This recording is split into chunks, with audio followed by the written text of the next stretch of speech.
नमस्कार दोस्तों, मेरा नाम है अनुपम मिश्रा और आप सभी लोगों का द टाइम फ्रेम में एक बार फिर से बहुत बहुत स्वागत है। दोस्तों, मेरे सामने इस समय ओपन है निफ्टी का वीकली चार्ट। इस वीकली चार्ट को हम लोग कई बार ऐसे ही देख चुके हैं। ऐसे का मतलब है कि ये इस तरीके से एक ब्रेकआउट प्रोवाइड किया था। ये जो हमारा रेजिस्टेंस है उसके ऊपर क्रॉस करके और क्लोज करके हमें ब्रेकआउट मिला और हम ऊपर की तरफ, हाँ बस ये पहले दिन जब ये नेक्स्ट वीक स्टार्ट हो रहा था तो ये एक अच्छा, बहुत अच्छा गैप अप क्रिएट हुआ। इलेक्शन के रिजल्ट्स थे और बाकी कुछ और भी चीज़ें थीं, उनकी वजह से हमें बहुत अच्छा रिस्पांस देखने को मिला। फिलहाल अभी भी हम वीकली चार्ट पे बहुत ही अच्छी तरीके से बुलिश हैं। हम लोग मंथली चार्ट पे बहुत अच्छी तरीके से बुलिश हैं। बस एक ही प्रॉब्लम खड़ी हो रही है और वो है डेली चार्ट की, कि डेली चार्ट पे हम लोग अच्छी तरीके से तो बुलिश हैं ही, लेकिन अब हद से ज़्यादा बुलिश हो चुके हैं। पता नहीं कब रिवर्सल मिलेगा, क्या मिलेगा, लेकिन ये सारी दिक्कतें, जैसे मैं आपको कुछ चीज़ें दिखाता हूँ। ये आप देख रहे हैं, ये भी वीकली चार्ट का ही एक हिस्सा है। ये देखिए, ये देखिए, है ना। तो जब मार्केट किसी ट्रेंड में चलता है ना, तो वो जब पलटेगा आपको नजर आएगा, ठीक है ना। जब भी वो पलटेगा वो आपको नजर आएगा, लेकिन जब तक वो नहीं पलट रहा है तब तक के लिए एक काम करें कि बस डायरेक्शन के तरफ ट्रेडिंग करने की कोशिश करें, ठीक है। तो ये तो भाई वीकली चार्ट की बात होगी कि भाई जब तक ये हमें पलटता हुआ नजर नहीं आएगा, और देखिए यहाँ पे पलटता हुआ तभी नजर आएगा जब छोटे टाइम फ्रेम पे मार्केट अपने डायरेक्शन को बदलेगा। चलते हैं छोटे टाइम फ्रेम पे भी देखते हैं मार्केट को। हम लोग डेली टाइम फ्रेम पे चलते हैं। इस डेली टाइम फ्रेम पे देखिए एक हरकत ऐसी हुई थी, मैं अब यहाँ पे एक बार आप लोग इसको ऐसे ही देख लीजिए, ठीक है ना, कि यही वो रेजिस्टेंस लेवल है जिसके बाद मार्केट पूरा जितना ये टारगेट है उतना यहाँ पे उसने अचीव किया। उसके बाद ही दो रेड कैंडल दिए, वरना किसी भी प्रकार का कोई रेड कैंडल नहीं मिला था। जितने भी कैंडल आप देख रहे हैं, 1 2 3 4 5 6, सब के सब ग्रीन कैंडल, ठीक है। चलिए अब इसको हम थोड़ा सा जूम कर देता हूँ। जब इसको हम जूम कर रहे हैं तो यहाँ पे हम देख पा रहे होंगे कि यहाँ हमें किसी प्रकार का एक रेंज सा नजर आ रहा है ना। अगर आप इन तीन कैंडल्स के लो को देखें, इसको, इसको और इसको, ये तीनों कहाँ है? तकरीबन इस कैंडल की क्लोजिंग के पास, है ना। ये वाली जो कैंडल है इसकी क्लोजिंग के पास, यानी ये हिस्सा और ये हिस्सा है तकरीबन 20,850। मैं नोट किए दे रहा हूं कि 20,850। जब तक इसके नीचे नहीं उतरते आप सेलिंग को भूल जाइए। भूल जाइए का मतलब सेलिंग वाले हिस्से की तरफ ध्यान मत दीजिए।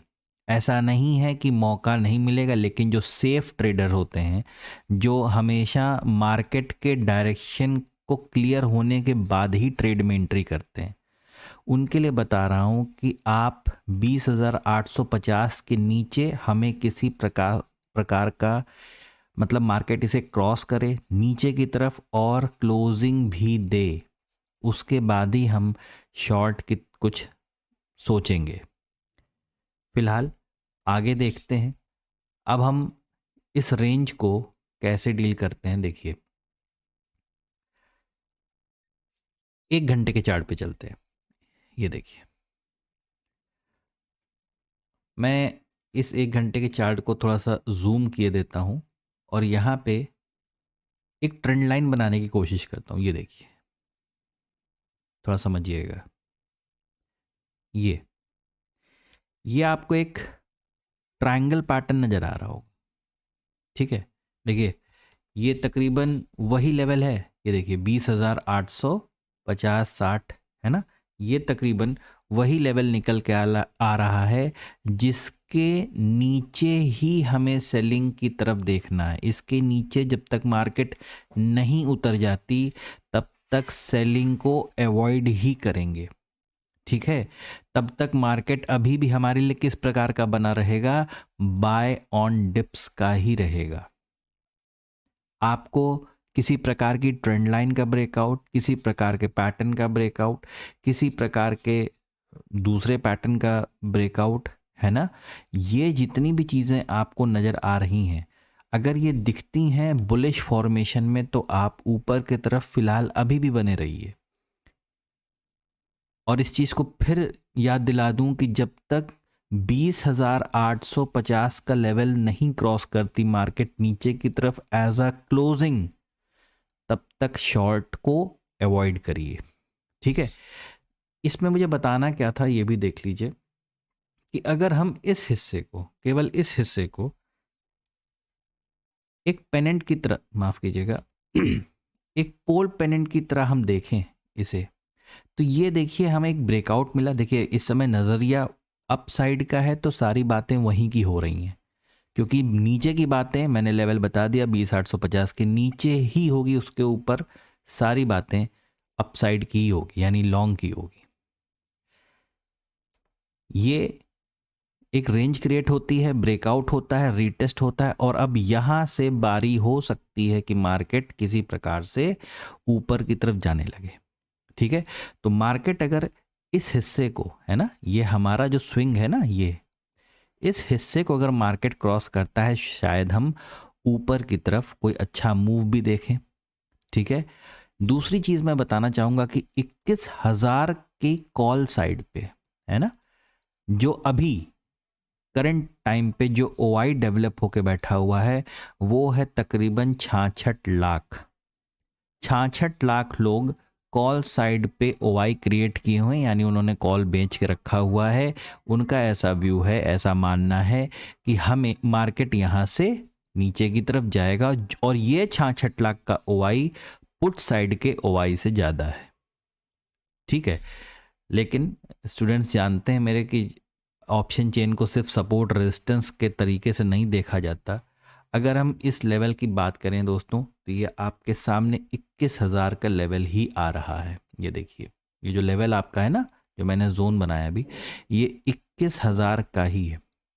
तो अगर इसको मार्केट क्रॉस करने की कोशिश करती है, जैसा कि मैंने बताया इस वाले स्विंग को, ठीक है, इसको मार्केट अगर क्रॉस करने की कोशिश करती है तो शायद हमें कोई अच्छा मूव देखने को मिले, क्योंकि जब 66 लाख लोग मार्केट को जगह देंगे तो मार्केट को ऊपर की तरफ जाने का रास्ता मिल सकता है।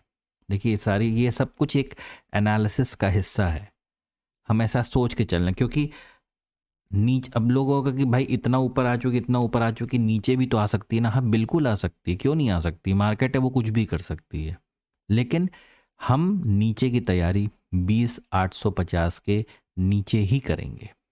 ठीक है, ये आपको एक पिक्चर नज़र आ रही होगी, ये देखिए यहाँ से मार्केट दोबारा ऊपर उठा ना, नीचे आने के बहुत सारे बहाने हैं मार्केट के पास, वो इस तरीके से नीचे आ जाएगा।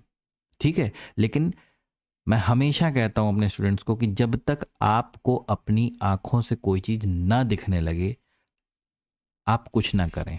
ठीक है ना, तो ये तो बात हो गई अवर्ली चार्ट की। हम चलते हैं 15 मिनट्स पे। तो 15 मिनट्स पे कुछ खास चीज़ तो नहीं नज़र आ रही, लेकिन हाँ, अगर ये जो स्विंग बना हुआ है 21,000 वाला, ठीक है, और यहाँ पे भी मार्केट किसी प्रकार का कोई स्विंग हमें देती है, क्योंकि बहुत नीचे से उठ के रेजिस्टेंस लेवल तक जा रही है, हो सकता है कोई स्विंग क्रिएट करे। और अगर यहाँ पे कोई स्विंग क्रिएट करती है तो थोड़ा सा ध्यान दीजिएगा, मेरा जो एनालिसिस करने का तरीका है, जो मैं अपने स्टूडेंट्स को सिखाता हूँ, वो कुछ ऐसे ही है कि अगर यहाँ पे थोड़ा वक्त बिताने लगती है मार्केट, है ना, तो हो सकता है लोगों के मन में आए कि यहाँ से मार्केट नीचे की तरफ चालू हो सकती है। नीचे जाने का लेवल मैंने आप लोग को कई बार अभी इसी वीडियो में बताया है। लेकिन एक चीज़ और भी तो हो सकती है कि जो 66 लाख का ओआई है वो बढ़ भी तो सकता है कॉल साइड का, है ना। अगर वो बढ़ता बढ़ता बढ़ता है और अचानक से मार्केट इसको तोड़ देता है, क्योंकि एक स्विंग यहाँ पे है और एक स्विंग यहाँ पे है, दो स्विंग हमें मिल गए। ठीक है, तो अगर इसे मार्केट ब्रेक कर देता है तो हमें यहाँ पे कोई अच्छा मूव देखने को मिल जाता है। तो तैयार रहिएगा, तैयार रहिएगा। कॉल साइड में जो लोग ऑप्शन बायर हैं, पुट साइड में जो लोग ऑप्शन सेलर हैं, ठीक है, जिस तरीके से वो काम करना चाहते हैं या उनको जो मार्केट में जो चीज़ नज़र आ रही है उस चीज़ को देखते हुए आप तैयार रहिएगा। नीचे के लिए मार्केट से थोड़ा कंफर्मेशन ले लीजिएगा, मैं बार बार इस लेवल को बता रहा हूँ, ठीक है, 20,850। इसके नीचे उतरेंगे तो कुछ प्लानिंग की जाएगी नीचे की, ठीक है। तो दोस्तों ये 15 मिनट का चार्ट हो गया, इससे छोटे चार्ट पे जाने की कोई ज़रूरत नहीं है क्योंकि फ़िलहाल यही सारे जो टाइम फ्रेम्स हैं बड़े वाले ही बहुत कुछ हमें बता रहे हैं। आशा करता हूँ कि ये एनालिसिस आपको समझ में आया होगा, अच्छा लगा होगा। आपका कोई भी सवाल रहा करे दोस्तों तो प्लीज़ कमेंट सेक्शन में उसे ज़रूर पूछा करें, ठीक है। दोस्तों आपको मेरा एनालिसिस अच्छा लगे तो please like, subscribe and share my channel. धन्यवाद, नमस्कार।